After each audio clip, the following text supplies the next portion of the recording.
रुचिता जामदार आणि अनुश्री मानेला अजून देखील अक्कल आलेली नाहीये, कारण की ज्या पद्धतीने कालच्या एपिसोडमध्ये ह्यांनी आरोप लावलेले होते त्यावरच पुढे जे आहे ते अजून एक स्टेप घालवायचा प्रयत्न जे आहे ते हे लोक करत आहेत.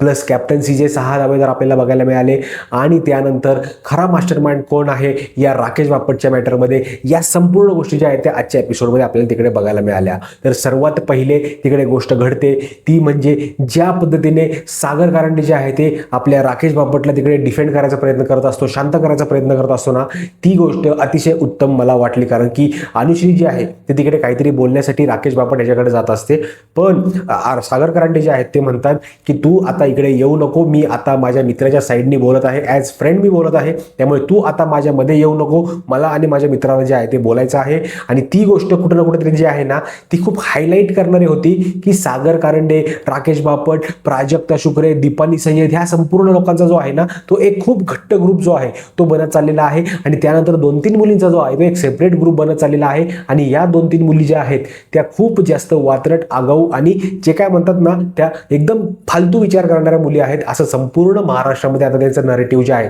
ते पसरलं आहे. आता या 3 मुली कोण असणार आहेत, त्यामध्ये आहे राधा, अनुश्री आणि त्यानंतर जी आहे ती असणारी रुचिता. या 3 जणांचे जे आहे ते एक खूप निगेटिव्ह ग्रुप जो आहे तो तिकडे व्हायचा प्रयत्न हा होत आहे. आणि ते आपल्याला आजच्या एपिसोडमध्ये संपूर्ण गोष्टी ज्या आहेत त्या क्लिअरली दिसल्या. कारण की रुचिता जामदार जी आहे ती स्पष्टपणे तिकडे बोलते की मी जे काय आरोप केले किंवा जे काय मी बोलायचा प्रयत्न केलेला आहे त्या गोष्टीवर, ज्या वर्ड्सवर जे आहे त्या शब्दांवर मी कायम राहणार आहे. कारण की मी जे काही बोललेले आहे ते काहीही चुकीचं बोललेले नाहीये, ते एकदम खरं आणि एकदम 100% खरं बोलायचा प्रयत्न तिकडे केलेला आहे. हा, माझ्या कुठल्या शब्दांवरनं जे आहे ते दुसऱ्यांना कोणाला त्रास झाला असेल त्यावर मी काही नाही करू शकत, पण मी जे बोललेले आहे ते 100% खरं आहे. या संपूर्ण गोष्टी ज्या आहेत ते बोलायचा प्रयत्न तिकडे होतो. आणि अनुश्री देखील जी आहे ती अनुश्री देखील सेम गोष्ट करायचा प्रयत्न करत आहे, ज्यामध्ये अनुश्री बोलते की हा स्वतःला खूप जेंटलमॅन वगैरे समजायचा प्रयत्न करतोय, पण ह्या अशा पद्धतीने कुठल्याच गोष्टीचा तो तसा नाहीये, तो खूप वेगळा फक्त दाखवायचा काम करतो, पण तसा ऍक्च्युअलमध्ये तो नाहीये. अशा प्रकारच्या गोष्टी ज्या आहेत ते तिकडे घडलेल्या आहेत आणि खूप चुकीच्या ज्या आहेत ते रुचिता आणि अनुश्री जे आहे ते खूप चुकीचं दिसायचा प्रयत्न होत आहे. आणि 100% ते आता चुकत आहेत. काल जर ती गोष्ट तिथं सुटली असती आणि हे पुढे निघून गेले असते, पण नाही, ह्यांना तो विषय कंटिन्युअसली उचलायचा आहे. आणि भाऊच्या धक्क्यावर येत्या शनिवार रविवार जे आहे ते या गोष्टीमुळे आपली जी अनुश्री आहे आणि रुचिता आहे ह्यांचा प्रॉपर कार्यक्रम जो आहे तो आपल्याला बघायला मिळणार आहे. कारण की ही गोष्ट खूप जास्त ताणली जात आहे आणि एक ही गोष्ट खूप जास्त ताणली ना तर त्याचा प्रॉपर कार्यक्रम जो आहे तो होत असतो आणि तो येत्या काळात आपल्याला बघायला मिळणार आहे. त्यानंतर टास्क होतो ज्यामध्ये कॅप्टन्सीचे दावेदार जे आहेत ते आपल्याला बघायला मिळणार होते आणि त्यामध्ये देखील शॉकिंग गोष्टी घडलेल्या आहेत. का शॉकिंग बोलतोय मी, कारण की सगळ्या ज्या मैत्रिणी आहेत किंवा मित्र आहेत, ग्रुप्स आहेत, या संपूर्ण गोष्टी ज्या आहेत ते एकमेकांना तिकडे वोट करायचा प्रयत्न जे आहे ते करत होते कॅप्टन्सीच्या दावेदारीमधून बाहेर जाण्यासाठी. शेणाचं ते काय असं पूर्ण शेणाचा जो मटेरियल होतं त्या अंगावर घेण्यासाठी. आणि या संपूर्ण गोष्टी ज्या आहेत त्या आजच्या एपिसोडमध्ये तिकडे घडल्या. आणि सगळ्यात पहिला ग्रुप जो आहे तो कॅप्टन्सीचा जो टास्क दिला होता बिग बॉसनी, त्यामध्ये सगळ्यात पहिली जोडी आली होती दीपाली, दिव्या आणि विशाल. आणि यामध्ये खूप इंटरेस्टिंग संपूर्ण प्रकरण जे आहे ते घडलं. कारण की खूप लोकांनी, म्हणजे रुचिता जामदार झाली, सचिन झाले, सागर झाले, करण झाले, प्राजक्ता, आयुष, सोनाली, रोशन, हे संपूर्ण लोक जे आहेत हे संपूर्ण लोक विरोधामध्ये होते दिव्याच्या. दिव्या, तू आता इमॅच्युअर आहेस, तुला तेवढी समज नाहीये, या संपूर्ण गोष्टी ज्या आहेत तिकडे बोलायचा प्रयत्न या सर्व लोकांनी केला. आणि तिकडे जे आहे ती आपली ही जी आहे काय होतं त्याला दिव्या, तिचं डोकं पूर्णपणे फिरून जातं आणि ती बोलते की मी या ज्या काही गोष्टी करत आहे घराच्या बाहेर देखील मी काही ना काहीतरी करून आलेले आहे, या संपूर्ण गोष्टी आहेत आणि तुम्ही मला म्हणताय इमॅच्युअर आहे मी. अरे हां, मी आताशी 20, 22, 25 वर्षाची काय असेल, पण तुम्ही 35, 40 वर्षाचे आहात. माझा तुमचा जो एक्सपिरियन्स आहे किंवा जो अनुभव आहे तो मॅच नाही होणार मी बरेपर्यंत देखील. आणि त्या ठिकाणी मला असं वाटतंय सगळ्यांनी मिळून जे आहे ना ते दिव्याला तिकडे टार्गेट करायचा प्रयत्न केला आणि तिचा राग, तो जो राग आहे ना तो दिव्याच्या डोक्यात बसला. आणि जेव्हा सगळ्यात पहिले दिव्याच्या अंगावर शेण पडतं तर आता दिव्याला देखील चान्स मिळालेला असतो की आता अजून एखाद्या कोणाला तरी जे आहे ते नॉमिनेट करायचं आहे. तर त्यांनी या संपूर्ण लोकांनी तिला नॉमिनेट केलेलं आहे किंवा कॅप्टन्सीतून बाहेर काढले, त्याचा रागाने तिने दीपालीला बाहेर काढलं. आणि दीपालीला बाहेर काढल्यानंतर दीपालीचं देखील डोकं जे आहे ते फुल पिसळलं. आणि तिथे आपल्याला पहिला कॅप्टन्सीचा दावेदार जो आहे तो मिळतो आणि तो होतो विशाल. आणि विशाल जो आहे तो काल त्याला खूप खुश होतो कारण की त्याला ऍक्सिडेंटली जी आहे ती ही कॅप्टन्सीची जी दावेदारी जी आहे ती मिळालेली असते. त्यानंतर दुसरा राऊंड होतो, त्यामध्ये आपल्याला बघायला मिळतात रोशन, सागर आणि अनुश्री. आता या गोष्टीमध्ये सगळ्यात जास्त वोट जे आहेत ते मिळतात अनुश्रीला, कारण की अनुश्रीनी घरामध्ये जे आहे ते खूप मोठा मॅटर केलेला असतो, जे राकेश बापट यांच्यावर जे आहे ते बोलायचं, कमेंट करायचा प्रयत्न जो आहे तो तिकडे केलेला असतो. त्यामुळे कुठलाही घरातला व्यक्ती जो आहे तो तिला सपोर्ट करत नाही आणि या गोष्टीमुळं तिला देखील शेणाच्या खाली जावं लागतं आणि शेणात ती गेल्यानंतर ती नॉमिनेट करते आपल्या सागर कारंडेला. आणि त्याच्या मागचं रिझन असं आहे की सागर जो आहे तो तिला काहीतरी वेगवेगळं वाकडं तिकडं किंवा समजवायचा प्रयत्न करत होता आणि त्या अनुश्रीला गोष्टी आवडत नव्हत्या आणि त्यामुळे अनुश्रीनी जे आहे ते करण नाही आपले जे हे आहेत करणच परत करण आलं राव सागर जे आहेत त्या सागर यांना जे आहे ती शेणाच्या ह्याच्यामध्ये टाकते, त्यांना देखील कॅप्टन्सीच्या दावेदारीमधून आउट करते आणि दुसऱ्या राऊंडमध्ये जे आहेत ते जिंकतात ते असतात रोशन भजनकर, हे बनतात सेकंड कंटेंडर. आणि त्यानंतर तिसरा राऊंड घडतो, त्यामध्ये असते तन्वी, आयुष आणि रुचिता. आता या गोष्टीमध्ये जे आहे ना ते खूप गोष्टी ज्या आहेत त्या उलट्या फिरतात, कारण की रुचिताला जे आहे ते तिकडे राकेश बापट तर ऑब्व्हियसली करणार असं सोनालीनी पण केलं, विशाल देखील करतो, राधाने देखील केलं आणि प्रभूने देखील केलं. म्हणजे या संपूर्ण लोकांनी जे आहे ते कॅप्टन्सी जी आहे ती रुचिताला जी आहे ती पेलवणार नाही अशा तशा गोष्टी बोलायचा प्रयत्न तिकडे केला आणि तिने त्या गोष्टी ॲक्सेप्ट देखील केल्या आणि ती जाते सगळ्यात पहिले शेणाच्या त्या धबधब्याखाली आणि शेणाचा धबधबा तिच्या अंगावर आल्यानंतर तिला चान्स भेटतो आणि ती आउट करते तन्वीला. या संपूर्ण शॉकिंग गोष्टी ज्या आहेत त्या घडत आहेत, कारण की तन्वी झालं, रुचिता झालं, या अनुश्री झालं, या संपूर्ण तिघी ज्या आहेत त्या मैत्रिणी होत्या, राधा झालं, हे 3-4 जण जे आहेत ते एकमेकांचे खूप घट्ट मैत्रिणी जे आहेत ते व्हायचा प्रयत्न तिकडे करत होत्या. पण संपूर्ण लोक जे आहेत ते आता एकमेकांच्या विरोधात खेळत आहेत, त्यामुळे सगळ्यांचं डोकं जे आहे ते सध्या फिरलेलं आहे. आणि त्यानंतर गोष्टी येतात म्हणजे अजून एक राऊंड होतो, त्यामध्ये प्रभू, सोनाली आणि राधा हे 3 जण येतात आणि या 3 जणांमध्ये जे आहे ते सगळ्यात जास्त मतं जे आहेत ते मिळतात आपली राधा पाटील आहेत तिला, कारण की ती जी आहे ती स्वतः बोलते की मी स्वतः या गोष्टीसाठी तयार नाहीये, मला अजून देखील गेम कळालेला नाहीये. त्यामुळे जे आहे ते तिला सगळेजण जे आहेत ते नॉमिनेट करतात. त्यामध्ये तिची मैत्रीण जी आहे ती देखील तिला नॉमिनेट करायचा प्रयत्न करते, ती म्हणजे रुचिता. आणि रुचिता का नॉमिनेट करते तिला, त्याच्या मागचं रिझन असं असतं की तू मला केलं होतंस म्हणून मी तुला करते, या पद्धतीने जी आहे ती बोलते. आणि त्यामध्ये सगळ्यात पहिले आउट होते ती म्हणजे राधा पाटील आणि राधा पाटील जी आहे ती नंतर सोनालीला आउट करून टाकते. आता त्यामध्ये जो खूप मोठा राडा आहे ना तो असतो, ही सोनाली जी आहे ती स्वतःला लई शहाणा समजत असते की ती जी आहे ती शेणाच्या खाली जात नाही.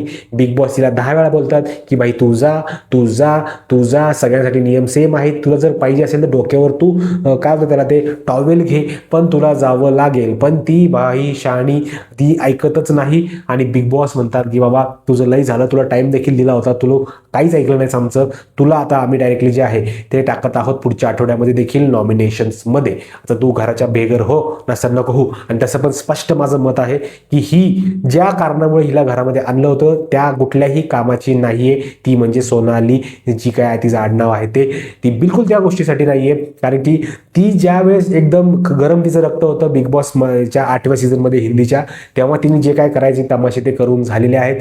ती इथून पुढे ऑलमोस्ट आता 11, 12, 13 वर्ष झालेले आहेत. 13 वर्षानंतर जर एखादा माणूस परत बिग बॉसमध्ये येत असेल तर पूर्णपणे त्याची जे आहे ते ट्रान्सफॉर्म झालेला असतो आणि ती आता व्यक्ती तशी नाहीये. त्यामुळे बिग बॉसला काहीही फायदा नाहीये त्या सोनालीचा, कुठलंच कंटेंट जे आहे ते द्यायचा प्रयत्न ती करत नाही. तिला साधा झाडू देखील मारता येत नाही, इतकं फालतू पद्धतीने झाडू मारते. एक जण तिचं नाक धरतोय, एक जण तिचं काय कपडे धरतोय आणि मग ती झाडू मारते, तिला दिसत बी नाही. म्हणजे कुठल्या पद्धतीच्या गोष्टी करायचा प्रयत्न जे आहे ती करते ना, खूप हास्यास्पद लाजिरवाण्या गोष्टी ज्या आहेत त्या ती करते. त्याच्या बेसिक छोट्या गोष्टी आहेत जे हजारो लोक घरामध्ये झाडू मारतात किंवा घरातले कामं करतात, त्या सगळ्यांना लाजण्यासारखे किंवा ते एकदम खालच्या दर्जाचं काम करतात अशा पद्धतीने ती जी आहे ते काम करायचा प्रयत्न तिकडे करते आणि ती गोष्ट मला पर्सनली बिलकुल आवडत नाही. तुमचं मत या गोष्टीवर काय नक्की मला कमेंट करून सांगा.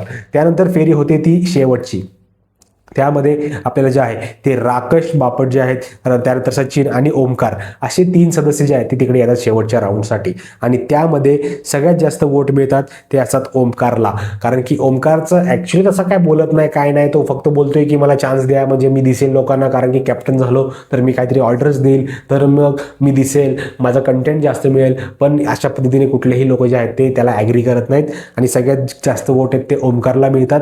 आणि बिग बॉस देखील इकडे खूप शहाणीगिरी कामगिरी केलेली आहे, कशी सांगतो तुम्हाला. कुठेही जे आहे ते सगळ्यांचे मतं दाखवायचा प्रयत्न केलेला नाहीये. काय केलंय काय माहिती नाही मला, कारण की खूप ह्याच्यात जे आहे ते फास्ट पहिल्या राऊंडमध्ये जे आहे ते दाखवायचा प्रयत्न केला, पण दुसऱ्या तिसऱ्या चौथ्या पाचव्या राऊंडमध्ये जे आहे ते हळूहळू फक्त एकदम फास्ट नावं दाखवायचा प्रयत्न तिकडे त्यांनी केला. आता का केला आणि सगळ्यांचं देखील नाही दाखवलं, का नाही दाखवलं मला पर्सनली माहित नाही. ती गोष्ट मला थोडीशी खटकली, कारण की हा शो जर आहे तर कोणतरी काही ना काहीतरी मत देत असेल की बाबा हा पाहिजे तो पाहिजे, तेवढं तरी दाखवा. 10-15 मिनिटं अजून एपिसोड मोठा करा. जे 9:30ला संपवायचे ते 10 वाजेपर्यंत संपवा. 2 तास आहेत आपल्याकडे, 8 ते 10 बिग बॉस ठेवा. 10 नंतर आम्ही येऊन व्हिडिओ बनवतो, काही टेन्शन नाहीये. पण जे काय आहे ना प्रत्येकाचं मत तिथे घरातल्याचं ते आम्हाला दाखवा, कारण की आम्हाला ते बघायचं आहे. आणि मग त्यामध्ये जे आहे सगळ्यात जास्त ओमकारला मतं मिळतात आणि ओमकार तिथे पहिल्यांदा शेण खातो. शेण खात नाही, शेण त्याच्या अंगावर पडतं आणि तो आउट करतो सचिन कुमावत यांना. आणि मग मिळतात आपल्याला 5th कंटेंडर, ते असतात राकेश बापट. आणि 6वी कंटेस्टंट जे आहे ते ऑलरेडी कालच्या एपिसोडमध्ये जे उलटा पुलटा झालं होतं त्यामध्ये प्राजक्ता शुक्रे जी आहे ती 6th कंटेंडर जी आहे ती कॅप्टन्सीसाठी झालेली आहे. आता तुम्हाला सगळे कॅप्टन जे कंटेंडर जे आहेत ते तुम्हाला सांगायचा प्रयत्न करतो. सगळ्यात पहिल्या राऊंडमध्ये होतो विशाल, नंतर येतं रोशन, त्यानंतर आयुष, त्यानंतर येतात प्रभू आणि त्यानंतर येतात राकेश आणि प्राजक्ता. असे 6 जण जे आहेत ते यावेळेस कॅप्टन्सीच्या दावेदारीमध्ये आहेत. आणि खूप जास्त चान्सेस आहेत की यावेळेस प्रभू किंवा मग रोशन ला कॅप्टन तिकडे बनवायचा प्रयत्न मॅक्सिमम पद्धतीने जे आहे ते होऊ शकतो. आता कसा पद्धतीने होईल काय माहित नाही, कारण की रोशनला ह्यांना काहीही करून वाचवायचंय. कारण की जी सिंपती ज्या गोष्टी आहेत त्या संपूर्ण फक्त रोशनमुळे मिळत आहेत, कारण की रोशन ऍक्च्युअलमध्ये साधा बोळा आहे, त्याला समजत नाहीये गेम आणि त्या दृष्टिकोनातून ज्या आहेत त्या गोष्टी घडत आहेत. आणि त्यानंतर जो आहे तो सगळ्या एपिसोडमध्ये नुसती स्टोरी बिल्ड करायचा जो आहे तो प्रयत्न तिकडे केला, सगळ्यांना एक्सपोज करायचा प्रयत्न केला. कारण की कोण कोणाच्या विरोधात बोलतंय, जो हा आहे विशालच जो आहे तो संपूर्ण आग लावायचे काम जे आहे ते घरामध्ये करतोय.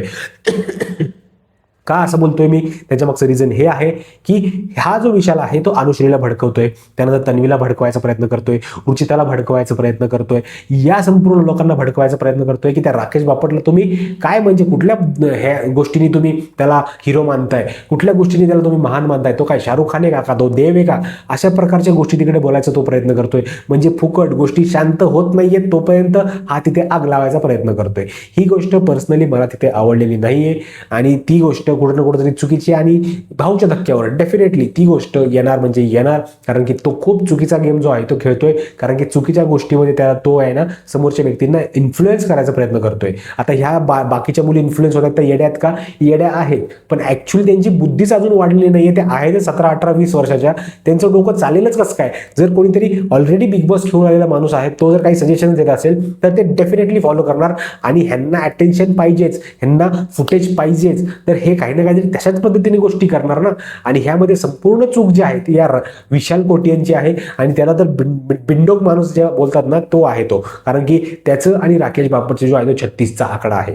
तिथे आपल्याला बघायला मिळतं राकेश बापट देखील बोलतो की बाबा हा जो आहे तो खूप वेगवेगळ्या गोष्टी माझ्या पर्सनल लाईफबद्दल, माझ्या अगोदरच्या घडलेल्या गोष्टींबद्दल ज्या काही आहे ते बोलायचं काम करतोय इथे बिग बॉसच्या घरामध्ये. आणि तो बोलला की बिग बॉस मी तुम्हाला स्पष्टपणे सांगतो की तुम्ही जर ह्या गोष्टीला थांबवलं नाही किंवा ही गोष्ट जर शांत नाही झाली तर मी या घरामध्ये राहणार नाही, हे स्पष्टपणे तिकडे राकेश बापटनी सांगितलेलं आहे. आणि हाच विशालचा गेम मला पर्सनली आवडत नाहीये.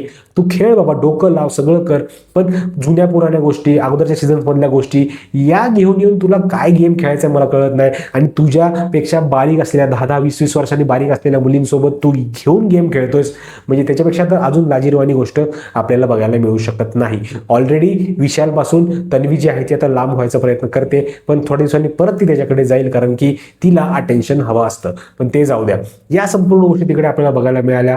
आणि येत्या काळात ही गोष्ट देखील बघणं खूप इंटरेस्टिंग राहणार आहे की कशा पद्धतीने ग्रुप जे आहेत ते फॉर्म होत आहेत. कारण की तिकडे ज्या पद्धतीने गोष्टी घडल्या टास्कमध्ये, त्यामध्ये दीपाली आणि दिव्या जे आहेत ह्यांच्यामध्ये जे आहे ते खटकाखटकी उडलेली आहे. का उडलेली आहे तर ती दीपाली म्हणते मी तुला तुझ्या बाथरूम साफ केलं तुझ्यासाठी, तुला सगळ्या गोष्टी आईसारख्या करून दिल्या मी, पण तू जे आहे ते ऐन टायमाला जेव्हा मला गरज होती त्या टायमाला तू माझ्या लात मारलीस आणि तू पुढे निघून गेलीस. मी तुझ्यावर कसा विश्वास ठेवू, तू विश्वास ठेवायच्या लायकीची आता राहिलेली नाहीयेस. तू जे काही जागा बनवली होतीस माझ्या मनामध्ये त्या संपूर्ण गोष्टी ज्या आहेत त्या आता बाहेर गेलेल्या आहेत दीपाली म्हणतात.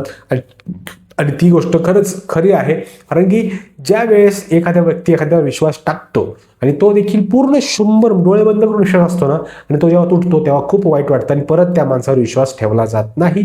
ही गोष्ट स्पष्ट आहे आणि या संपूर्ण गोष्टी ज्या आहेत त्या आजच्या एपिसोडमध्ये घडल्या. आणि एक गोष्ट जी आहे ती खूप इंटरेस्टिंग घडली, ती म्हणजे ही जी आपली राधा पाटील आहे ना, राधा पाटील लिव्ह इन मध्ये राहते. तिच्या बॉयफ्रेंड सोबत तिचं लग्न झालेलं नाहीये, काही नाहीये, आणि तिने खूप मोठा मॅटर करायचा प्रयत्न तिकडे केलेला आहे. तिने बिग बॉसच्या घरात तिचं सिक्रेट जे आहे ते कोणाला आत्तापर्यंत माहीत नसेल ते तिने बाहेर जगासमोर मांडलेलं आहे आणि ह्याच्यावर खूप चर्चा जी आहे ती होणार आहे.